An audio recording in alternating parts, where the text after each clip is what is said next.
I never saw God, but I absolutely knew that God was that light. Never before in the history of mankind have you seen so many troubled spots in the world. The thing that will trigger Armageddon is already fermenting. From the boundaries of the universe to the depth of your soul. Embark on a journey through the unknown and unexplained as we explore mysteries, magic, and miracles.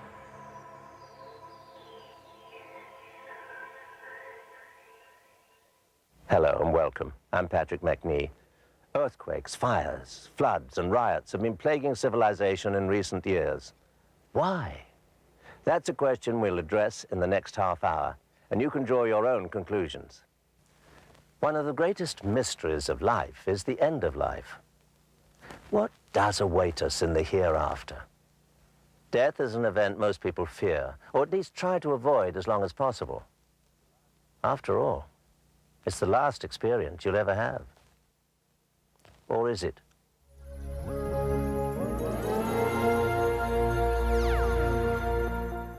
We shot right into the bright light. We had no black tunnel. It was not a, it was just a very loving, loving experience. I mean, it was the most positive experience of my entire life, but I knew I had work to do here. You never forget it.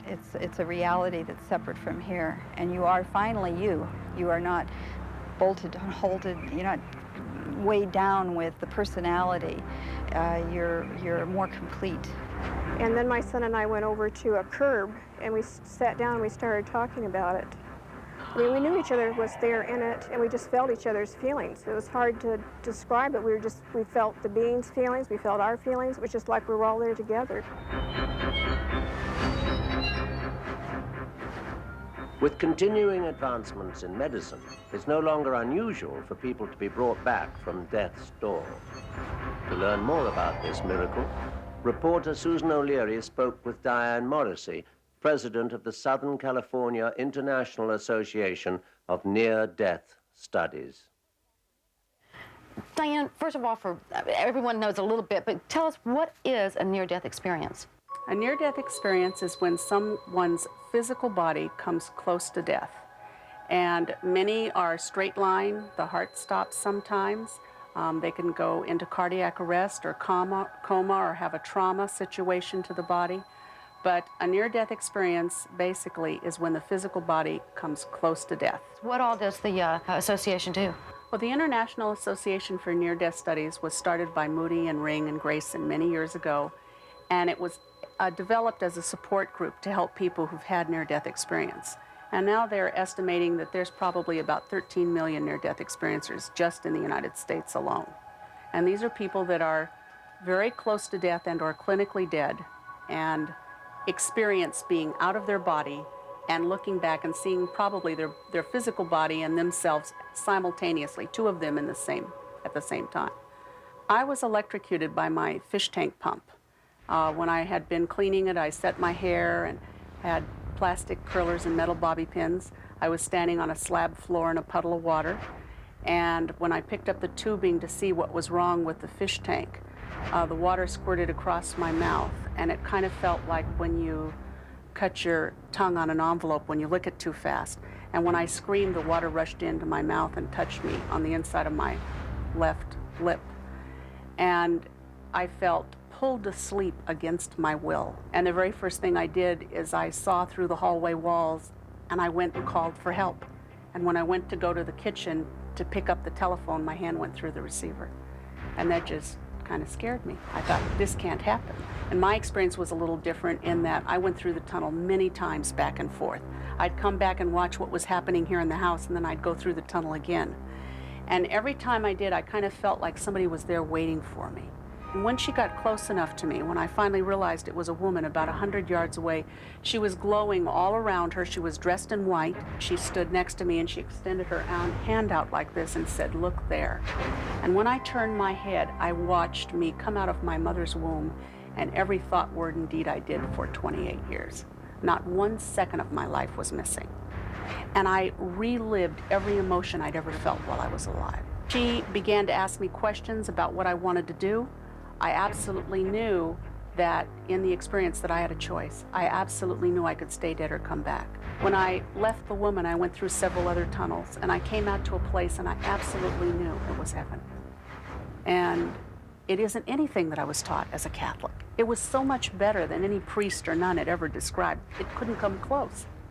And I knew if I left this wonderful place, this glorious lighted place that felt like heaven, that if I left this place and walked into the light that I saw like coming from a pinprick on the wall, and it was coming through like stretching rubber bands of light. If I left where I was and walked into that other dimension, I absolutely felt I couldn't come back. I suddenly ended up back in the place with a woman, and she asked me things, billions of questions. And I knew I had the opportunity to go into this place where all this love was. I could feel it. I knew I could do that. And when I was in that dimension, that place, wherever it was, and it was like I knew God made it.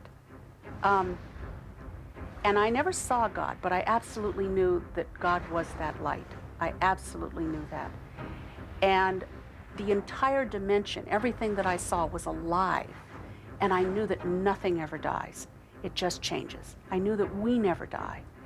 And so I wasn't afraid to go into the light. I wanted it desperately. And yet I still wanted to touch something. And as that conflict got stronger in me, I ended up back with a woman. She'd ask me more questions.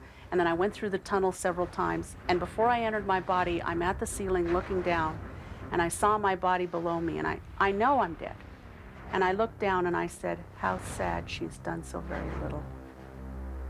And coming from a place, I'd been a professional clarinetist for 20 years, and just classical clarinetist was very important in my life. I was an office manager of a very prestigious construction firm downtown LA. My life was filled with wonderful things.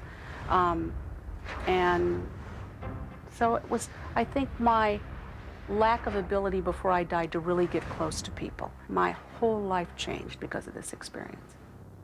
And I mean, we spend our lives doing our job and thinking, well, what's the point of this? And this doesn't happen. Everything is connected to everything.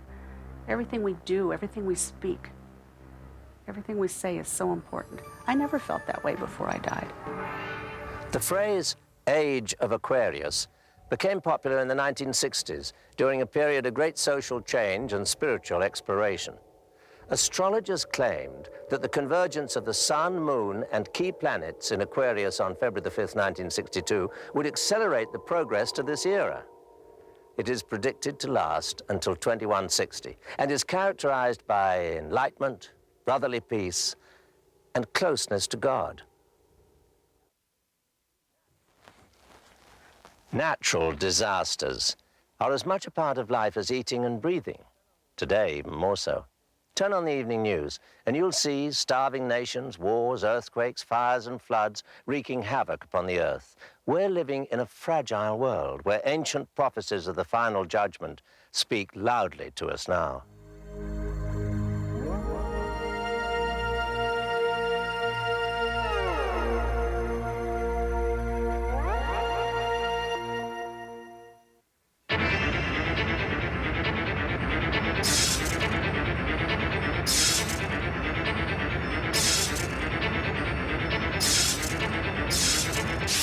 One such display of deadly force occurred here in Northridge, California, just north of Los Angeles.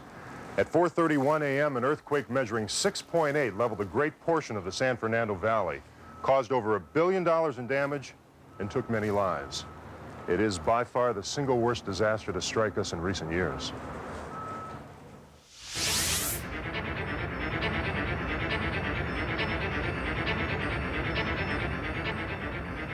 The worldwide rate of seismic activity is about the same as it has been since the turn of the century, which is when we started really seriously monitoring it seismographically.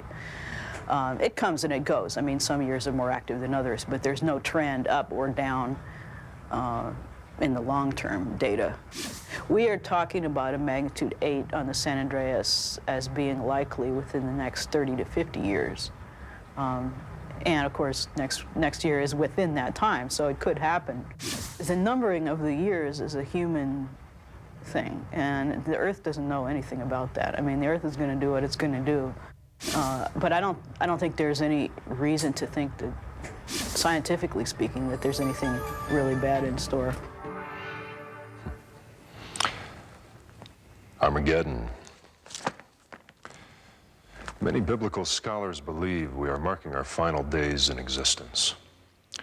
The book of Revelations prophesied earthquakes, wars, floods, fire, and famine as proof to our final hour. In this particular year, we're beginning to see the end time begin. We're seeing the beginning of the end, in other words. We don't know how long that's going to be. It could be hundreds of years. No one knows. But there are many, many signs. You face north, east, south, and west, and never before in the history of mankind have you seen and witnessed so many troubled spots in the world. There's always been trouble in the world, but not with the enormity as we are witnessing today. These are all signs of the times. The Dead Sea Scrolls are a group of manuscripts, many of them rolled up very tightly, some of them on skins, some of them on parchment, and some on copper. And these are writings, according to many experts, by the Essenes, who are a special religious sect following the days of Jesus Christ. They seem to have come into their own. And the Dead Sea Scrolls represent writings which testify, in many cases, about many of the truths of the Old Testament as well as the New Testament. We have various prophecies directly from the Dead Sea Scrolls that tell about how man is going to react to certain things that happen in the last days. Of course, there's going to be earthquakes and floods and famines. We have those right now. But the Dead Sea Scrolls magnifies the fact that when all hell cuts loose on this planet for the final time, that there are a group of people, and that group is growing every day, that are going to be removed from this planet to escape those terrible things that are going to happen on the planet Earth. They're going to be raised. They're going to be taken up into the skies with God in a place that He has designated. And then after all these things have taken place on the face of the earth, including the revelation of the man of sin, whose number is 666, after his rule is completely finished and all evil forces are destroyed from this planet, and the earth itself is going to be renovated as by fire, then God's people are going to return to this planet, and then you're going to see the establishment of the kingdom of God.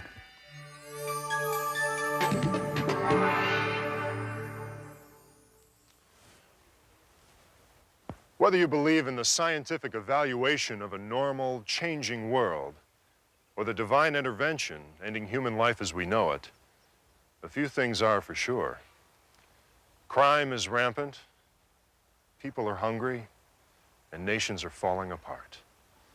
The fact that we as humans that have lost touch with each other, that's the real tragedy. There are many theories about the date and events leading up to Armageddon. Some believe the end is near and that the chosen ones will ascend to heaven. Others claim that UFOs will escort the chosen few to a new world in a different galaxy. It would be a fantastic conclusion and perhaps a new beginning.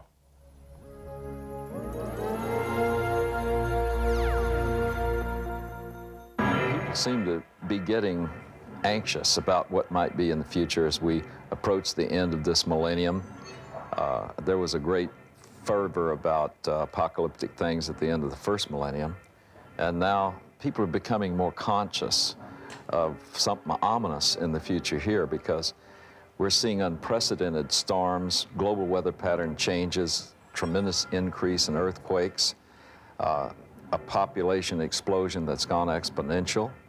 People are in an age of famine today. As one man said, most of the people who have ever lived on planet Earth are alive on planet Earth today. Armageddon is not just a battle, it's a whole war composed of many battles, but it's named after a particular hill in Israel that sits on the main trade route that connected 3 continents in that land bridge that Israel sits in the middle. And according to Daniel chapter 11, verses 40 through 45, it gives the movement of troops, the movement of forces. The first move will be a tremendous invasion by first the southern powers, which are the Muslim powers, connected by the great power from the extreme north, which is Russia. And they will make a combined attack on the Middle East and Israel. And this will touch off two counterattacks, one coming from Europe and another coming from the East, coming from Asia. The Western forces led by Europe will wipe out the forces of Russia and the Muslims. And then the last part of this tremendous campaign will be between the forces of Asia and the Western forces led by Europe. And it shows how that there will be a tremendous loss of life. You know, I don't know a specific date, but I believe we're already in the general time of it. The thing that will trigger Armageddon is already fermenting, and that is the dispute between the Muslim powers and Israel over who owns Jerusalem. But I think what's unique about today is, first of all, the most important part to all prophecy about the return of Christ and its nearness is the rebirth of the state of Israel after it had been scattered all over the world and persecuted. With the rebirth of the state of Israel, May 14th, 1948, prophecy began a countdown, I believe. And then, for the first time in history, not just a piece or two of the prophetic scenario began to fit, but all of the pieces. Not only is Israel in place, but earthquakes did begin to increase in frequency and intensity. We saw a population explosion, which guaranteed famines. We do see a great increase in ethnic wars with each other. We do see an increase in war in general. We do see global weather pattern changes. And what's important about this is they're all happening in concert, not just one at a time.